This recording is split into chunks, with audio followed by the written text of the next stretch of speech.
E agora um destaque internacional: as negociações para uma trégua na faixa de Gaza entraram no segundo dia, ao passo que Israel deu uma nova ordem de retirada de palestinos que estavam concentrados no que sobrou de uma grande cidade no território árabe. A gente vai chamar agora o nosso editor de internacional, Marcelo Favalli, aqui nos nossos estúdios. Favalli, boa noite para você, bem-vindo. É interessante que nesse momento em que a temperatura está mais alta no Oriente Médio, há essa discussão sobre um possível cessar-fogo, né? Bem-vindo.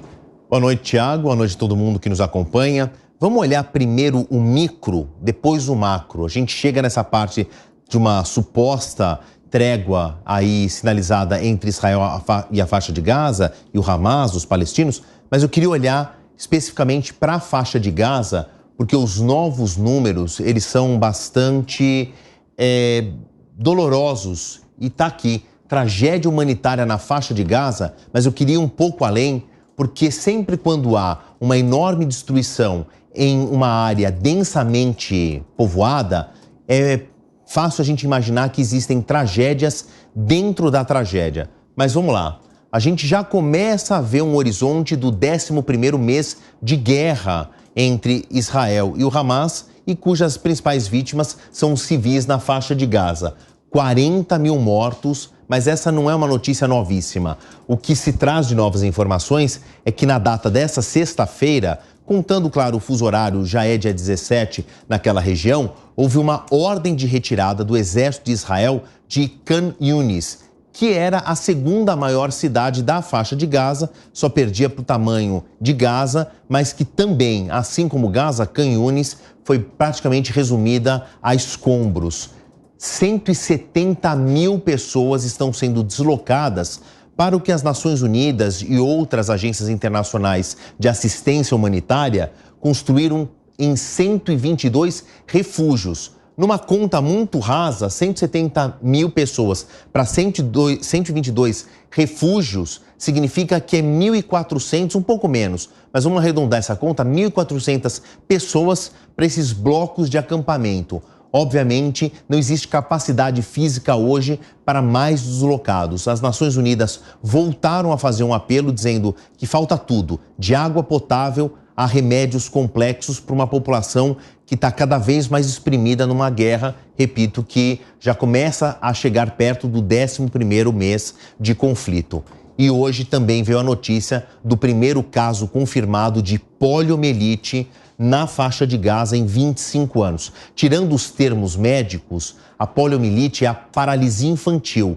Ela foi praticamente erradicada no mundo. Só a título de comparação, aqui no Brasil, o último caso de poliomielite é da década de 90. Em 1994, o Brasil foi declarado livre da poliomielite. Eu estou falando de 30 anos e numa conta social é uma geração que não teve contato com essa doença. É claro que o vírus ainda existe e ele volta a se manifestar quando não há vacina e campanhas eficientes de vacinação.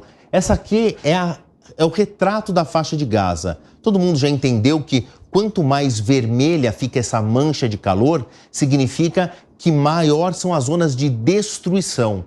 Resumidamente, ficou muito pouca coisa de pé no que é a faixa de Gaza. Então, olhando a situação de Gaza, a gente tem a esperança de que as partes envolvidas nesse conflito estejam perto de um acordo de paz. No próximo mapa, a concentração das discussões de paz, que estão no Catar, bastante longe do palco da guerra. Aqui tem a Arábia Saudita, um enorme país ali na Península Árabe, do outro lado está Israel. Mas eles vieram para cá, o Catar quer se colocar numa posição diplomática emergente, então reuniu. Agora, mediadores do Hamas que apareceram nesse segundo dia. No primeiro dia não houve praticamente manifestações do Hamas, agora eles conseguiram falar com mediadores que falam em nome das lideranças, então do grupo terrorista Hamas.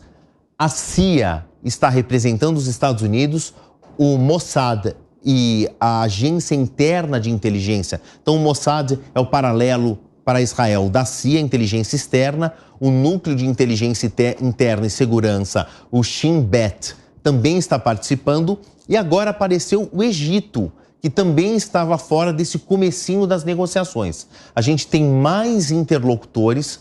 O primeiro dia avançou não muito, mas ainda existe um ponto muito importante, nevrálgico, eu vou usar esse adjetivo, nessas discussões.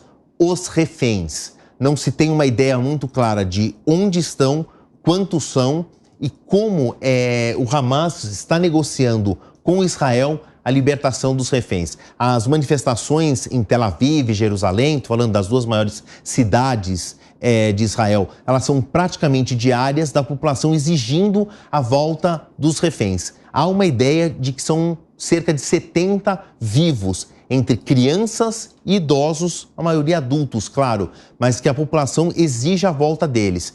Como eles são uma moeda de troca muito cara, eles entram aí em temas muito específicos das negociações. E tá aí, a gente vê mais um episódio emperrado nesse sentido de novo, o Berraiz. O que a gente fala aqui é o drama humano. Favale volta na programação da Jovem Pan. Bom trabalho para você.